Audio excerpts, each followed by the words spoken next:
오늘 하루 놓치면 아쉬운 뉴스 전해드리는 더하기 뉴스 시간입니다. 정치부 김미선 기자와 함께합니다. 안녕하세요. 안녕하세요. 자, 더하기 뉴스 첫 번째 키워드 보겠습니다. 조희연 앞으로 오늘 삼성전자 이재용 부회장 영장을 기각한 조희연 판사 앞으로 뭐가 간다는 거죠? 영장 기각에 대한 반응이 매우 즉각적이고 또 극단적으로 나타났습니다. 인터넷에서는 조희연 판사에 대한 도를 넘는 인신공격과 함께 촛불 들고 조 판사 집 앞으로 가자는 글이 잇따랐습니다. 조 판사의 사무실 전화번호는 이른 아침부터 공개됐습니다. 심심한데 전화해서 격려해주겠다는 댓글이 줄줄이 달렸습니다.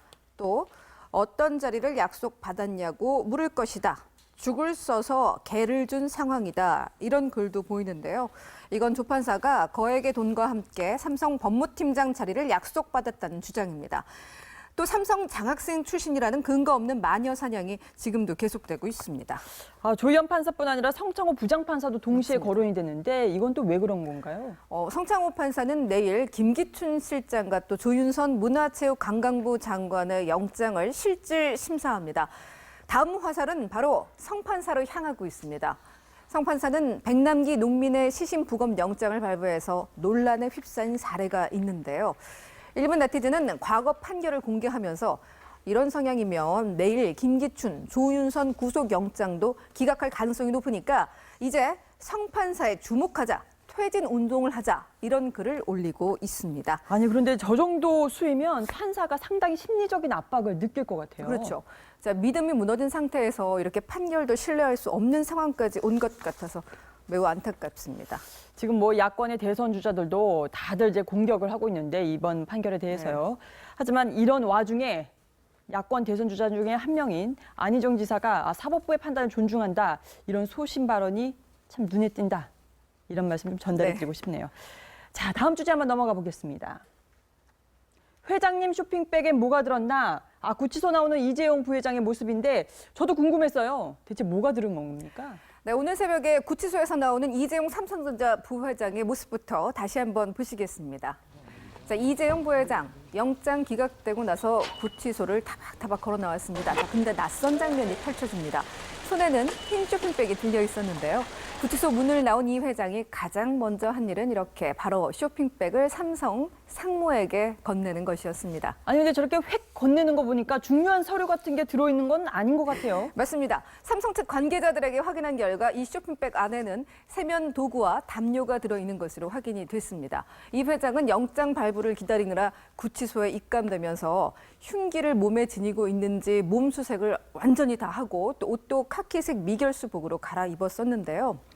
이 과정에서는 당연히 들고 간 소지품을 다 뺏깁니다. 그럼에도 불구하고 비서실이 걱정이 됐는지 이것저것 챙겨준 것으로 보입니다.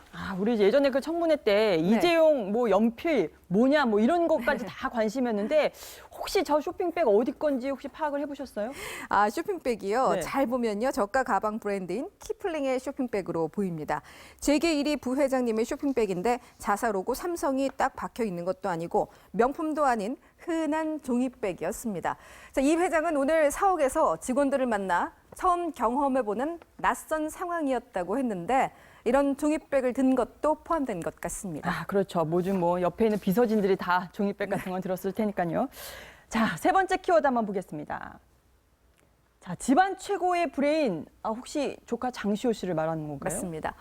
이 장 씨가 최순실 일가 중에서 브레인 역할을 하는 참모다 이런 말이 있었죠. 그런 장시호 씨가 임무를 무조건 따른 것을 가장 후회한다고 밝혔습니다.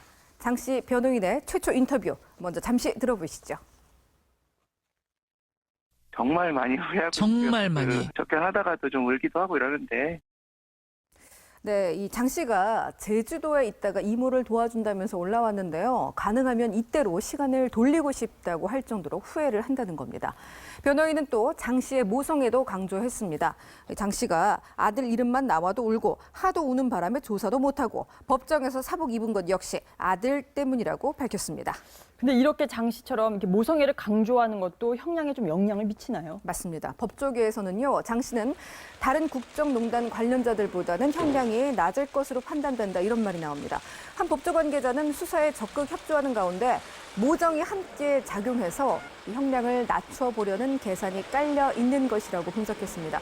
역시 최 씨감은 최고의 브레인이 맞아 보입니다. 확실한 선긋기, 네. 그래서 최고의 브레인이다. 네, 지금까지 김미선 기자였습니다.